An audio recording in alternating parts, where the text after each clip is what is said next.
everyone! Hello everybody! Welcome back to another episode of ohno, where every week we share at least 2 scary stories, sometimes even a live stream. That sounded pretty professional. Yeah. That was good. I'm done messing around now, it's just solid intros from here on in. That was solid. Very solid. This week is Jack's story. It is indeed. Yeah, and it's a Sunday today, so I hope you're having a lovely Sunday, wherever you are in the world. Sadly, no Sunday themed scary story this time. No? Already played that card. Okay. Bit too early. It's gonna be a Monday. Monday scary. Bloody Monday. No. It's a good name for a story though. It is. Actually, let's shoot that one down. I might wait till you forget that. Bloody Monday. So I read a comment that someone was talking about what we said something in a previous video. Oh, I forgot what it is now. Housekeeping. And they were like, I bet that'll be a video title soon. Housekeeping. Isn't like a scary story. Yeah. You can see that. You can always see it whirring, can't you? Yeah. I can see it, maybe the nanny or something. Housekeeping. Oh. Yeah. Anyway. 3. Anyway, sorry about that. This is one of Jack's stories. I don't know the title yet. If you're new here, we built up a lot of hype around the title. So here it comes. The title to today's episode is The Gloaming. Cool. Cool title. Cool title, bro. Scared yet?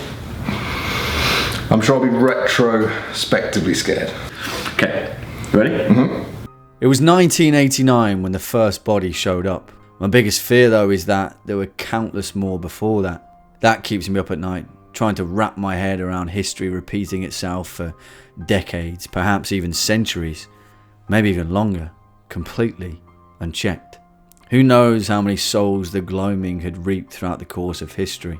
I shudder at the thought. That was before we ever clocked on to what was happening. That was before we found a body in a cellar with nothing to go on but a children's ghost story.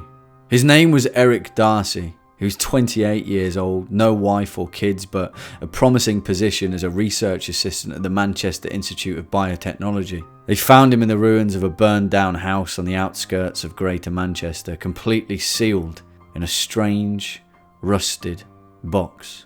To call it a locker wouldn't do it justice, but neither would calling it a chest or a storage container. For all intents and purposes, it was a coffin, a place to bury the dead without the trappings of ceremony or the reverence of the mortal soul. It was the same exact one that they'd find the 50 or so other victims in, spread out over a 20-year period. Not like that leaders ever led me anywhere. Whoever was making these things were serving a greater power than the Metropolitan Police. And it wasn't exactly like they'd left a manufacturing stamp on the underside of the door. I remember first walking in on that scene. The fire crew was still dousing the last of the charred support frame, and a thick mist of carbon and water filled the air. It almost felt like it was raining, and it tasted like it too, but looking back, it was the smell that made things so different, so out of place. Have you ever heard the term petrichor? In terms of science, it's the chemical odour released by the earth after the first rain on a hot summer's day. It smells sweet, intoxicating even, and that's exactly how that charred ruined cellar smelt. Petrichor. In ancient Greek it comes from petra, meaning stone, and ichor, the all-powerful fluid that flows through the veins of the gods themselves. I didn't think it was important to begin with, but you pick up these small things after your 5th or 6th crime scene. All of them in the exact same manner. Body in a rusted box, house burnt down, petrichor. It wouldn't have stuck out at all except for the fact that it had been raining all spring and the ground had already been saturated for weeks on end.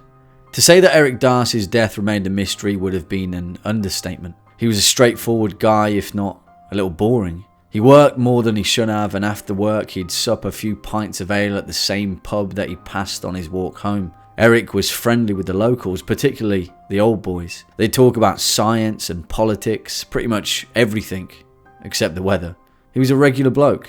He was decent, and as far as I could tell, the only secret he had lurking in his locker was his own corpse. But after weeks of pressing the same worn-out leads, that's when the first scrap of sense managed to fall right on my lap. It was early afternoon when the phone rang, my direct line straight to my office. I answered, and the line hummed for a while. I was about to hang up when I heard the faint murmur of a woman's voice. "It got him, didn't it?" she said. I froze for a moment, half torn between writing it off as a hoax caller or an overbearing Good Samaritan psychic that had become enthralled in the cold case and were more common than I'd ever like to accept. Still though, there was something in her voice that held my attention. "What got him?" I replied. She paused for a moment, and I could almost hear her throat cracking up and drying out. She had a youthful tone, but a strange age to her voice that I couldn't quite place. "The gloaming," she said. "It got him, didn't it? Eric, he made it to the top of the list." She sounded disturbed, to say the least, as if she almost had an air of intoxication to her speech, as if her senses had been dulled by something chemical. "You knew Eric?" "Yes, I knew Eric. We all did. That's why I'm here. I'm just waiting my turn until it takes me back. It'll take me back and that'll be that." "What will take you back?" I pressed on. There was something to her voice. She sounded insane, granted, but it started to be the only sense to Eric Darcy's death that I'd managed to stumble across. "I can't tell you that," she laughed down the line. "I can't tell you that because then it will put you on the list, and that'll be that." "Where are you?" I replied, suddenly uneasy by the rambling, nonsensical sense that she was making. "Where are you right now? And we can carry on talking face to face. You can tell me about Eric." "Don't be silly," she laughed again. "They won't let you see me. They won't let me see anyone. I'm too dangerous for that. I'm too much danger to everyone." I held my breath for a moment, uneasily waiting for the line to hum and lose connection, but I could still hear her pondering at the receiver. I paused. "Tell me your name." She giggled again and sighed. "Sarah Darcy, silly. Who did you think it was?" Everything hit me all at once, and I almost slapped myself for my indignance. In the early stages of the investigation, we'd pressed Eric Darcy's next of kin, his two kindly, sweet old parents that lived out in Oxford. They were distraught, obviously, but I never had enough suspicion to press forward. I never had reason to expect his mother and father to have any kind of connection as to why their son had ended up in a metal-rusted box in the ruins of a burned-down house. And despite scouring his personal records, there was never any mention of a sister nor any other siblings. As far as I knew, Eric Darcy was an only child. But then the blocks fell into place, and before I knew it, I'd hung up the line and Sarah Darcy's name had spat out 3 database results under the 1983 Mental Health Act. One of them was a 65-year-old woman in Tyneside, the other a 47-year-old woman in Aberystwyth, and the final one, a 25-year-old woman in Oxfordshire. It had to be her, and as it turned out, it was. As soon as I'd scrawled down the address, I was in my car hurtling down the M6 and then the M40, weaving through traffic in a reckless manner that would see any other person without a badge sent down for 5 to 10 years. I half expected to clip a lorry off the exit and go hurtling towards the embankment in a blaze of fire and blood and glass, but by late evening, I'd made it to the home counties and the endless cobble-green sprawl of Oxfordshire. They don't like to call them asylums anymore, but Sarah Darcy's last records had shown her institutionalised at Orchard Road Asylum, the last remnants of a changing society, one that had been left out by the rebranding and the facelift of the mental health sector. When I pulled up to the gates, the walls of a sturdy red building lined the view, and that's when the same smell hit me again. But this time, it started raining. At first, the staff were accommodating enough. The support worker in charge of the shift was an old man with a kindly face, and as soon as I'd shown my badge, his stiff upper lip of authority faded. But when I asked to see Sarah Darcy under official police questioning, his face slipped from accommodating to defiant. He shook his head. "Not a chance," he said. "She's sleeping, and she's not in the best headspace. Her brother committed suicide a few months back." That struck me as odd. "Suicide? What makes you think that?" I replied. He chuckled. "The second thing that struck me as odd. Well, you don't see many sane people putting themselves in boxes and setting the house on fire, do you? Suppose you've got a few minutes with her, though. You won't like what she's got to say, though, I reckon. It was surreal the way he spoke those words, but before I knew it, he was grinning and fumbling with his keychain, and then he was leading me down a long row of corridors painted white and bleak and humming with a dim light. That smell was stronger too, paprika. It smelled of earth and rain and the ancient miasma that comes with it. When he opened the door, Sarah Darcy was sat at a small wooden desk, a bundle of papers sprawled across the surface. The old man shuffled his keys and quickly closed the door behind him. We were alone, just me and Sarah. She was rocking back and forth, drawing patterns upon patterns in the same dark ink. "Sarah," I said softly, "we spoke on the phone earlier. You were telling me all about your brother Eric. Do you think you could tell me more about this list? You said that you were on it too." Her head suddenly snapped forward, her eyes wide and bright and absorbent. She grinned and then she snapped her teeth. Sarah laughed maniacally and she held up a scrap of paper. "Look," she said. "Look, look, look. You said you wanted to know and now you can see for yourself. We found him when we were little, in a book in an old box. He's scary, isn't he?" On the page was a thick scrawl of what I can only describe as a child's face. 2 eyes and a wide, toothless grin. It almost seemed like a cave painting. Primitive in one sense, but arcane in ways that I'll never understand. It was as if the very smell of rain was dripping from the walls, and that black ink had somehow become its very essence. Sarah laughed over and over. "Now you've seen him. Now you've seen him," she muttered.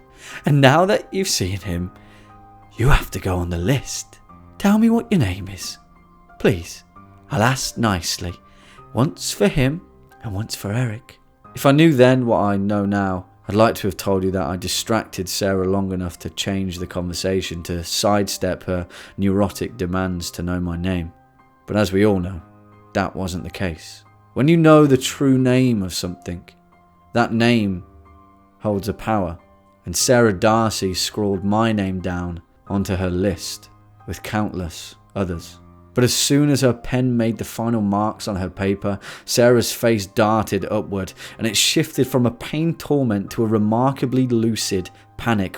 "Run," she whispered, "run, and never stop running. He only gets the slow ones. He only gets the ones at the back of the pack."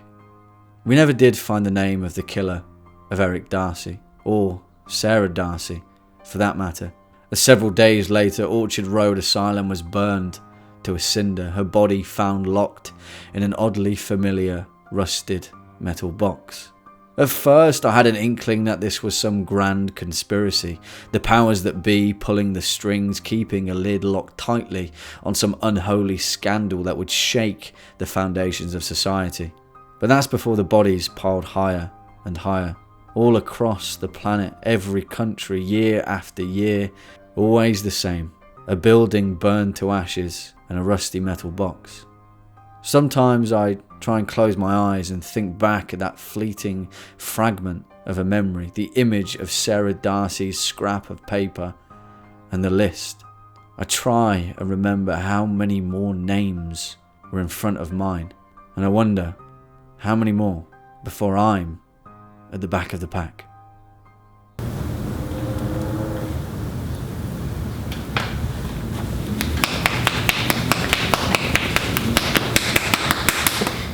Whoa!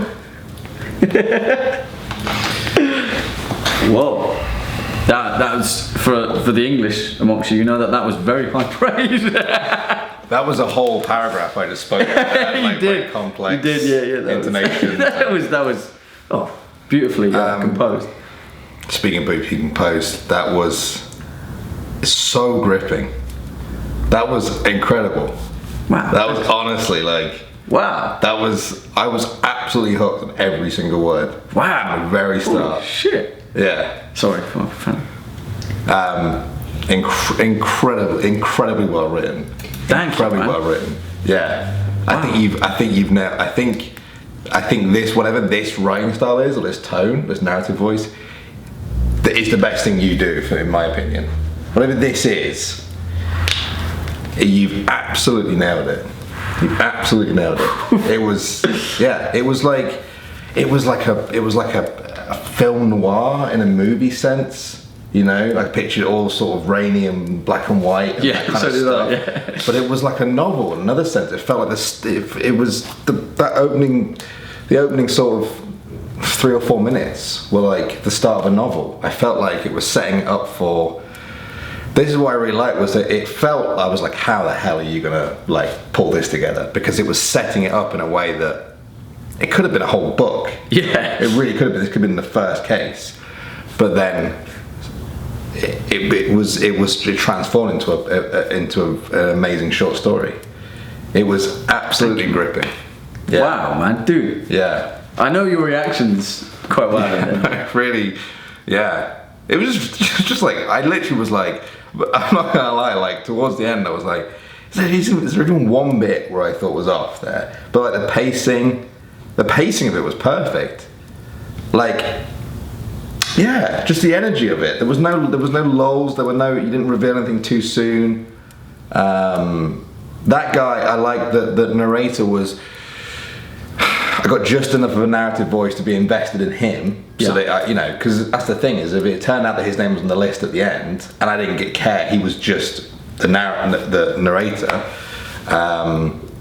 They would have had a bigger payoff. But if it was any more of a narrative voice, I think it would have distracted from the story a bit. I don't want to hear about him being like, yeah, because it reminds me of my first case back in the shut up, I want to hear about the Gloaming. Like Jonesy Malone. Yeah, and he's like, oh, I just had a big fight with my wife Sarah. Like, spilled coffee. I'm like, shut up. Like, I don't want to hear that. You know, like that's not even. It was raining when she walked in. Yeah.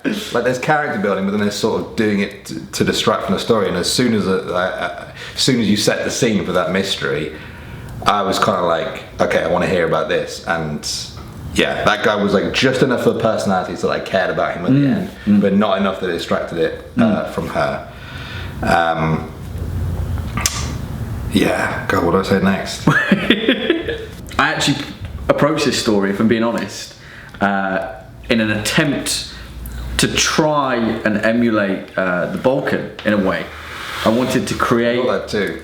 I thought that from the title, actually. Well, yes, and I'm not sure whether I just loved, like, the Balkan still is my favourite story. For those of you who haven't seen Danny's video, The Balkan, please watch it, it's fantastic. It's still my favourite story of yours. And I just love how you created the mythology of something. Do you know what I mean? And that almost was that it could have. It was Roald Dahl in a sense that it could have lived anywhere at any time, right? I really wanted to capture that, but I found myself kind of like hammering myself into like the specifics of like the then and now. Mm-hmm. So I feel like it was an exercise in the two of them, because I feel like your story was very much the Balkan and like one creature or something that like that was where the fear was contained. But I kind of like wanted to do that, but also wanted to like do it. So that's the thing, is that the creepiness it changed throughout the thing. You know, it started off with the Gloaming, just hearing. Actually, no, it started off with just a straight up brutality of the way that they died. Then you set the Gloaming in. Then she calls and she's creepy. Then even the security guard's been a bit weird, and then it comes back to her and the Gloaming. So it was sort of spread out. It wasn't sort of all contained. That's what you were going for. Yeah. Because I mean, again, we always speak about this, and I hope our viewers appreciate it, because we do. It is an exercise in the narrative form, really, to try and fit in a story that we want to make impactful for you into 2,000 words. You know, and no matter how hard we try to get a beginning, middle, and end, sometimes you have to like skimp and change. I think part of us developing as writers as we go on with this project is to kind of figure out that. Mm-hmm. You know, I feel like I was quite successful in that. You know, it's kind of like snapshots of things, like, because you can write a short story. H.P. Lovecraft did it his entire life. Mm-hmm. You know, like you can do it, but it's just in kind of like giving away things and keeping things. You know. So yeah, and it was just the right amount of keeping stuff back. I mean, many stories ago, you sort of demonstrated how masterfully you can do the whole mystery. I think a lot of people who have seen Jack's stories know that you set up the mystery, but this felt like the mystery had a bigger payoff because it wasn't so mysterious that I wasn't invested. Yes. Do you know what I mean? Like there have been a couple of stories that you've done where I was like, well, that was really mysterious, but it was so. It was so mysterious. Yes, and it's like I find it hard to like. Yeah, because that's a really good analogy for it. Yeah. Whereas this was like just enough for me to grab onto it, and then it sort of went away, and now that's such a stronger pull for me to go like, oh. I'm glad you got that. Yeah, I'm very aware of some of my stories having too much mystery, so I wanted there to be resolution in this mystery, and I feel like the final reveal that he was part of the. Yeah, and that was another thing as well, is that like again I was thinking like. A lot of the stories is either the narrator or the subject of the story who has to deal with the scary thing directly. Yes. You know what I mean? Yes. And this was the observation. And so I was thinking, like halfway through, I was like, I mean, this guy seems sort of scot-free. He's just sort of investigator. You know what I mean? And I did a story. I mean, I did Playtime where that guy was an investigator. That was also. He sort of had a personal. I tried to do it so he had a personal thing. If I started that off with being like, oh, I've been looking at the police report and I found this out about this creepy guy, like they wouldn't have had that same payoff. So I wanted him. Yeah. But that was beautifully ended there because, something as simple as putting his name on the list. Like as soon as you started saying like. I didn't want to give it a name and that kind of stuff. I was like, that's it. That's the perfect ending for it. That's the perfect ending for it. Yeah. Well, I'm glad that you picked because I purposely had it as the list, but I also kind of left the question as to whether it was the list or whether it was the picture that she showed him. Mm-hmm. Because my idea when writing this was kind of like a mimetic. Kind of like an idea that transfer. If you see something, it kind of transfers as a cognito kind of violent thing. I also thought of another potential ending was that you were gonna put that curse onto every viewer, like everyone. Well, I did think of that. I did think of that. No, but I almost wanted the hero's ending to be that you won't know my name because this has got to have a lid on it. Somehow. Yes, exactly. Yeah, actually, I didn't think about that. It's like really odd. And again, that's another reason to be invested in that character. Yeah. And also to set it up for a potential, sequel as well. Because anyway, I think I'm gonna give it a score right now. Yeah. And the discussion helped, but my score was like the same. From about 2/3 of the way through, I'd say I give that an 8.2. Yeah. Is this? Consecutively, I've had my highest scores yet. I think that's the highest one I've given you. This is now my. I remember every one of them.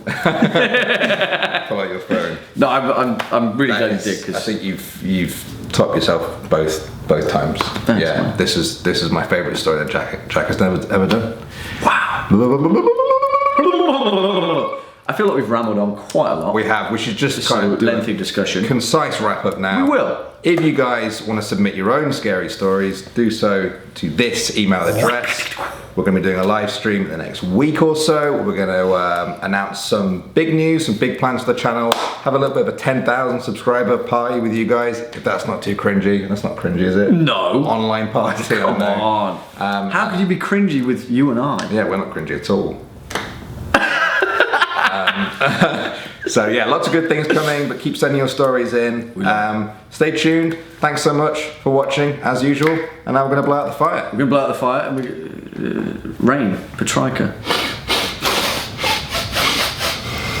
The Gloaming. I think the rain just put it out. Whoa. That's creepy. Wow. That was weird. It smells like Petrika.